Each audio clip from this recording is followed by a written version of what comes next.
آج میں پھر سے آپ کے سامنے یہ اعلان کرتا ہوں کہ اس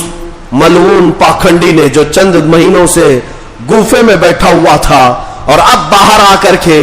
چنوتی دے رہا ہے، چیلنج دے رہا ہے سارے مولانا لوگوں کو، علماء کو، کہ سب کے سب تم لوگ دلی کی جامع مسجد آ جاؤ 17 جون کو جو جمعہ کا دن ہے، اور جمعہ کے دن وہاں پر یہ جامع مسجد میں آ کر میرے نبی کے حقیقت بتانا چاہتا ہے۔ نعوذ باللہ من ذالک، اس خبیث ملعون سے کہتا ہوں جتنے گیدڑ ہیں سب لے کر کے آئے، انشاءاللہ یہ فقیر حاضر ہوگا، ہمیں سویکار ہے۔ آؤ، تم جمعہ کی جامع مسجد میں آنے کی بات کر رہے ہو، آؤ جتنی کتابیں لے کر کے تمہارے پاس، ایک بار یہ بات کھل تو جائے سارے لوگوں کے سامنے میرے نبی کی شان کیا تھی، ہم بھی انشاءاللہ کائنات کو بتائیں گے نبی پاک صلی اللہ تعالی علیہ وسلم کا مقام کیا ہے، ان کی شان کتنی بلند ہے۔ تم جن کتابوں کی بات کر رہے ہو یہ ساری کتابیں ہم پڑھ کر رکھ چکے ہیں، جن کتابوں کو لے کر تم چیلنج کر رہے ہو یہ سب پرانی ہو چکی ہے۔ ان پاکھنڈیوں کو یہودیوں نے کتابیں سپلائی کی ہے، عیسائیوں نے کتابیں سپلائی کی ہے، یہ تو آج سے 100 سال پہلے ہی اعتراضات کیے جا چکے ماں عائشہ صدیقہ کی عمر پر، حضرت خدیجۃ الکبریٰ کے نکاح پر، جو تمہارے اعتراضات ہیں سب دیکھے ہوئے ہیں ہمارے، سب پڑھے ہوئے ہیں ہمارے، اور ان جاہلوں کو ابھی کتاب ملی ہے۔ ان لوگوں کے پاس جو اعتراضات میرے آقا کی شان کے لیے آئے ہیں میں کہتا ہوں لے کر کے آؤ، ہم بھی ثابت کریں گے میرے نبی کریم صلی اللہ تعالی علیہ وسلم کی عزت کیا ہے، اور پھر دنیا بعد میں اعلان کرے گی، رہے گا یوں ہی ان کا چرچا رہے گا، پڑے خاک ہو جائیں جل جانے والے، مٹ گئے مٹتے ہیں مٹ جائیں گے عہدہ تیرے، نہ مٹا ہے نہ مٹے گا کبھی چرچا تیرا۔ حضور کے اخلاق پر بات کرتے ہو،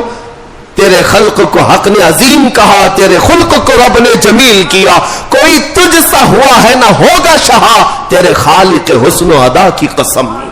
حضور پاک صلی اللہ تعالی علیہ وسلم کی طرح نہ کوئی ہوا ہے اور نہ کوئی ہوگا، اللہ کی سرتاب قدم شان ہے یہ، انسان ہی انسان وہ انسان ہے یہ، قرآن تو ایمان بتاتا ہے انہیں اور ایمان یہ کہتا ہے میری جان ہے یہ۔ ان کو اپنے گھر کی خبر نہیں، ان کو اپنے پرکھوں کی خبر نہیں، تم لے کر کے آؤ میری ماں عائشہ صدیقہ کے بارے میں سوال کرتے ہو، 9 سال کی عمر میں رسول اللہ نے ان سے شادی کی ہے، میں پھر تاریخ لے کر کے آتا ہوں، پھر بتاتا ہوں 6 سال کی بچی سے کس نے نکاح کیا تھا، 8 سال کی بچیوں سے کون کون نکاح کیا ہے، 10 سال کی بچیوں سے کتنے تمہارے آبا و اجداد نے نکاح کیا ہے، نکاح تو کیا اور ایسے ہی گھر چلائے ہیں سب، میں بھی تاریخ لے کر کے آتا ہوں انشاءاللہ العزیز۔ آج کے عرص تاج الشریعہ میں میرے آنے کا مقصد یہی تھا کہ اس خبیث نے ہماری اس رگ کو پھڑکایا ہے جو نبی کرم صلی اللہ علیہ وسلم کے نام پر چلتی ہے،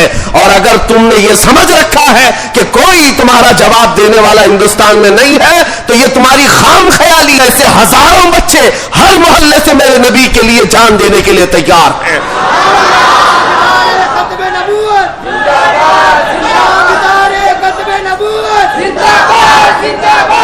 حضور پاک صلی اللہ تعالی علیہ وسلم کے لیے بھدے اعتراضات اور گالیاں لے کر یعنی کی بات کر رہے ہیں۔ اے میرے عزیزو، دعا کرو اللہ تعالیٰ 17 تاریخ تک ہمیں عمر عطا فرما دے، اور اس ماحول میں اللہ کریم ہمیں اپنے نبی پاک کے پرچم کو بلند کرنے کی طاقت عطا فرمائے، اور جب تک ہم زندہ رہیں ہماری جان اور ہمارے خون کا ہر قطرہ نبی پاک کے قدموں پر قربان ہو جائے انشاءاللہ العزیز۔ انشاءاللہ میں آپ کو یہ بتاتا ہوں، ان گیدڑوں کا حال برسوں سے ہم نے دیکھا ہے، یہ اپنے گوفے میں بیٹھ کر چیخ تو سکتے ہیں، دیکھتے ہیں جمعہ کا دن 17 تاریخ جون 2022 کے لیے انہوں نے چنوتی دی ہے، علماء کو بلایا ہے، فقیر تنہا حاضر ہونے کے لیے تیار ہے۔ اس بار ہم نے کسی کو دعوت نہیں دی، کسی کو نہیں بلایا، آتے ہیں ہم حاضر ہوتے ہیں، اور دیکھا جائے گا میرے مصطفیٰ کریم کی شان سچی ہے یا پھر دیکھتے ہیں ان پاکھنڈیوں کی ماں